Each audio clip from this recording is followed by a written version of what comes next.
বাংলাদেশ স্রষ্টার নিপুণ হাতে গড়া প্রকৃতির এক অপূর্ব বিস্ময়ের নাম। সম্ভাবনা ও সমৃদ্ধির পথে এগিয়ে যাওয়ার প্রত্যয়ের অপর নাম গণপ্রজাতন্ত্রী বাংলাদেশ। কৃষি, শিল্প ও বাণিজ্যিক উন্নয়নের লক্ষ্যে তৃতীয় শিল্প বিপ্লবের পাখায় ভর করে চতুর্থ শিল্প বিপ্লবের পথে ধাবমান এশিয়ার এই ছোট্ট বদ্বীপ। ১৯৫২ সাল বাংলার মানুষ যখন মাতৃভাষার অধিকার নিয়ে লড়াই করছে, ঠিক সেই বছর বাংলার বুকে ইস্পাত শিল্পের যাত্রা শুরু হয়। এ যেন ইস্পাত কঠিন বাঙালির দৃঢ় মনোভাবের বহিঃপ্রকাশ। ১৯৭১ সালে বাঙালি রক্তক্ষয়ী মুক্তি সংগ্রামে অংশ নেয়। অর্জিত হয় স্বাধীনতা। ক্ষুধা দারিদ্র্যে নিষ্পেষিত ও যুদ্ধবিধ্বস্ত দেশ বিনির্মাণে এগিয়ে আসেন মুক্তিযুদ্ধের মহানায়ক, জাতির জনক বঙ্গবন্ধু শেখ মুজিবুর রহমান। দেশের অবকাঠামো বিনির্মাণে প্রাসঙ্গিক হয়ে ওঠে ইস্পাত শিল্প। চতুর্থ শিল্প বিপ্লবের দিকে এগিয়ে যায় বাংলাদেশ। আজ ২০২৩ সাল, স্বাধীনতার ৫৩তম বছরে বাংলাদেশ ইনফ্রাস্ট্রাকচারাল ডেভেলপমেন্ট বা অবকাঠামোগত উন্নয়নের পথে বহুমাত্রিকতার সাথে ধাবমান প্রিয় মাতৃভূমি।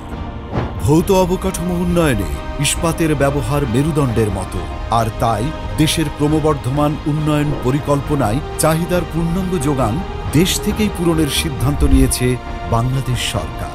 এই সিদ্ধান্ত বাস্তবায়নে গড়ে উঠেছে নতুন অনেক ইস্পাত কারখানা। স্বনামধন্য স্টিল উৎপাদনকারী প্রতিষ্ঠানগুলো উৎপাদন সক্ষমতা বৃদ্ধি করেছে। এগিয়ে এসেছে বৃহৎ শিল্প পরিবারগুলো এবং বৃদ্ধি পেয়েছে বৈদেশিক বিনিয়োগ। দেশের প্রায় ২ শতাধিক ইস্পাত প্রস্তুতকারক শিল্প উদ্যোক্তাদের সম্মিলিত প্রচেষ্টায় দেশকে এগিয়ে নেওয়ার লক্ষ্যে এবং উদ্যোক্তাদের সংগঠিত করে পারস্পরিক সম্পর্ক উন্নয়নের মাধ্যমে মাটি ও মানুষের কল্যাণ সাধনের পাশাপাশি এই ইস্পাত শিল্পের সংকট দূরীকরণ ও সার্বিক উন্নয়নের ব্রত নিয়ে ২০১০ সালে গঠিত হয় Bangladesh steel manufacturers association BSMA। Bangladesh steel manufacturers association BSM এর স্বনামধন্য প্রেসিডেন্ট, দেশের অন্যতম শিল্পোদ্যোক্তা ও ব্যবসায়ী জনাব মনোয়ার হোসেনের দিক নির্দেশনায় এবং BSM এর সেক্রেটারি জেনারেল, বিশিষ্ট ব্যবসায়ী ও শিল্পোদ্যোক্তা জনাব শহীদুল্লাহ এর দক্ষ নেতৃত্বে Bangladesh steel manufacturers association BSMA এগিয়ে যাচ্ছে আপন লক্ষ্যপানে। প্রতিষ্ঠাকাল থেকে অদ্যাবধি ইস্পাত শিল্পের গতি ত্বরান্বিত করতে নানামুখী উদ্যোগ নিয়েছে BSMA। বিগত বছরগুলোতে অ্যাসোসিয়েশনের অর্জিত সাফল্য গাথায় যুক্ত হয়েছে বেশ কিছু মাইলফলক। ৩ ফেব্রুয়ারি ২০২২ BSMA কর্তৃপক্ষ NBR এর চেয়ারম্যানের সাথে প্রাক বাজেট বৈঠকে মিলিত হন। ৩ ফেব্রুয়ারি ২০২২ FBCCI এর নেতৃত্বে BSMA ও BACI এর বৈঠক অনুষ্ঠিত হয়। ২৩ ফেব্রুয়ারি ২০২২ রডের বাজার নিয়ন্ত্রণে ২০২২-২৩ অর্থবছরের জাতীয় বাজেটে MS পণ্যের উৎপাদন ও সরবরাহের ক্ষেত্রে ভ্যাট হার কমানোর জন্য সরকারের প্রতি আহ্বান জানান BSMA। ২৬ এপ্রিল ২০২২ ইস্পাত শিল্পের দীর্ঘমেয়াদে সরকারের সহযোগিতা বৃদ্ধির লক্ষ্যে জাতীয় ভোক্তা অধিকার সংরক্ষণ বিভাগের সাথে গুরুত্বপূর্ণ বৈঠক অনুষ্ঠিত হয়।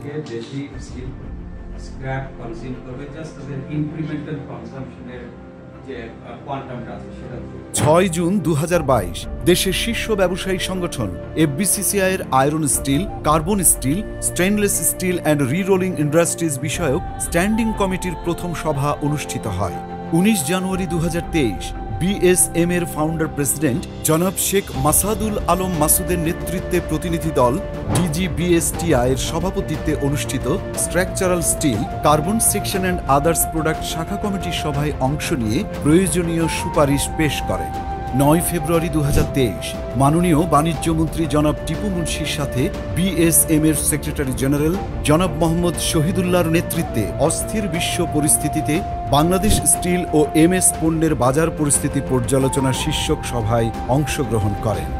১৩ February ২০২৩ Bangladesh steel manufacturers association BSM এর সম্মানিত চেয়ারম্যান জনাব Monowar Hossain iron, carbon, steel, stainless steel ও রি-রোলিং শিল্প সংক্রান্ত FBCCI স্ট্যান্ডিং কমিটির দ্বিতীয় সভায় স্টিল শিল্পের বিদ্যমান সমস্যা ও স্টিল শিল্পের সামগ্রিক উন্নয়নে করণীয় বিষয়ে গুরুত্বপূর্ণ বক্তব্য পেশ করেন। 23 ফেব্রুয়ারি 2023 এফবিসিসিআইয়ের সম্মানিত প্রেসিডেন্ট জনাব মোহাম্মদ জসিমউদ্দিনের সভাপতিত্বে এফবিসিসিআইয়ের সংস্থা প্রধানদের আলোচনা সভায় স্টিল শিল্পের শুল্ক কর ও ভ্যাট সম্পর্কে বক্তব্য রাখেন বাংলাদেশ স্টিল ম্যানুফ্যাকচারার্স অ্যাসোসিয়েশনের সম্মানিত vice chairman doctor Suman Chowdhury. 22 ফেব্রুয়ারি 2023 জাতীয় রাজস্ব বোর্ড কর্তৃক আয়োজিত 2023-24 অর্থ বছরের প্রাক বাজেট আলোচনা সভায় জাতীয় রাজস্ব বোর্ডের চেয়ারম্যান জনাব আবু হেনা মোহাম্মদ রহমাতুল মুনিমের সাথে বিএসএম এর সম্মানিত সেক্রেটারি জেনারেল জনাব মোহাম্মদ শহীদুল্লাহর নেতৃত্বে অ্যাসোসিয়েশনের প্রতিনিধিবৃন্দ সাক্ষাৎ করে ইস্পাত শিল্পের শুল্ক কর হ্রাসের সুপারিশ পেশ করেন। 29 মার্চ 2023 বাংলাদেশ স্টিল ম্যানুফ্যাকচারার্স অ্যাসোসিয়েশনের সম্মানিত সেক্রেটারি জেনারেল জনাব মোহাম্মদ শহীদুল্লাহর নেতৃত্বে অ্যাসোসিয়েশনের প্রতিনিধিবৃন্দ শিল্প ও ব্যবসা বাণিজ্যে শুল্ক নির্ধারণে সরকারের গুরুত্বপূর্ণ কার্যালয় বাংলাদেশ ট্রেড অ্যান্ড ট্যারিফ কমিশনের চেয়ারম্যানের সভাপতিত্বে অনুষ্ঠিত শিল্প কাঁচামাল ও মূলধনী যন্ত্রপাতির আমদানি ক্ষেত্রে শুল্ক নির্ধারণে সুপারিশ প্রেরণ সংক্রান্ত সভায় স্টিল শিল্পের ভ্যাট ও শুল্ক হ্রাসের আহ্বান জানান।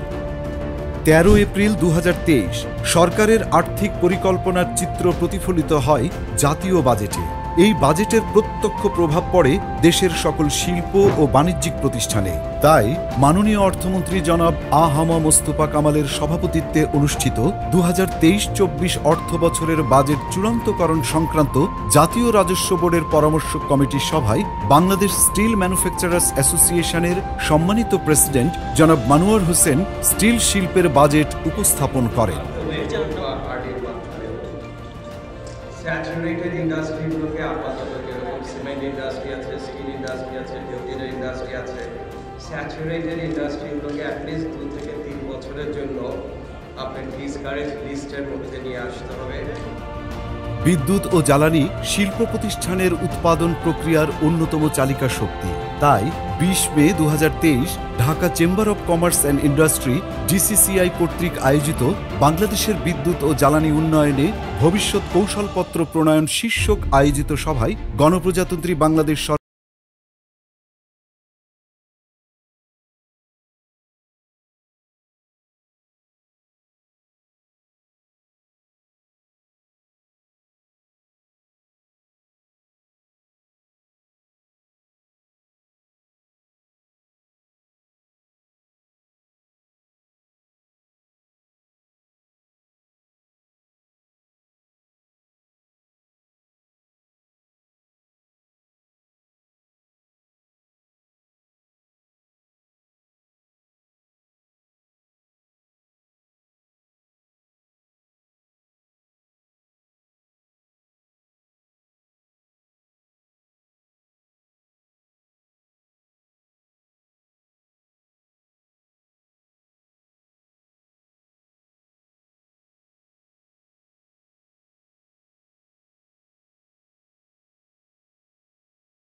দূরদর্শী নেতৃত্বে এগিয়ে যাচ্ছে উন্নয়নের মহাসড়কে। দেশের উন্নয়নের এই যাত্রায় ইস্পাত শিল্প সার্বক্ষণিক সঙ্গী। স্বপ্নের পদ্মা সেতু, মধুমতি সেতু, আধুনিক মেট্রো রেল, দক্ষিণ এশিয়ার প্রথম under water Karnaphuli tunnel, BNS Sheikh Hasina submarine base, Rooppur পারমাণবিক বিদ্যুৎ কেন্দ্র, elevated expressway, Purbachal 300 feet highway এবং শাহজালাল আন্তর্জাতিক বিমানবন্দরে নির্মিত আন্তর্জাতিক মানের সুবিধা সম্পন্ন 3rd টার্মিনাল এই উন্নয়ন যাত্রার অন্যতম প্রজ্জ্বল উদাহরণ। এই উন্নয়নে দেশের ইস্পাত শিল্প অঙ্গাঙ্গিভাবে জড়িত। দেশে ইস্পাত শিল্পের চাহিদা মিটিয়ে বাংলাদেশ এখন স্টিল রপ্তানি করছে আন্তর্জাতিক বাজারে। বিশ্বায়নের সুবিধা কাজে লাগিয়ে জাতীয় উন্নয়ন সাধনের পাশাপাশি আন্তর্জাতিক বাজারে ইস্পাত শিল্পের ক্ষেত্রে মেড ইন বাংলাদেশের অগ্রযাত্রা যেন বৃদ্ধি পায় সেই লক্ষ্যে কাজ করে যাচ্ছে Bangladesh steel manufacturers association BSM. এবার টার্গেট স্মার্ট বাংলাদেশ।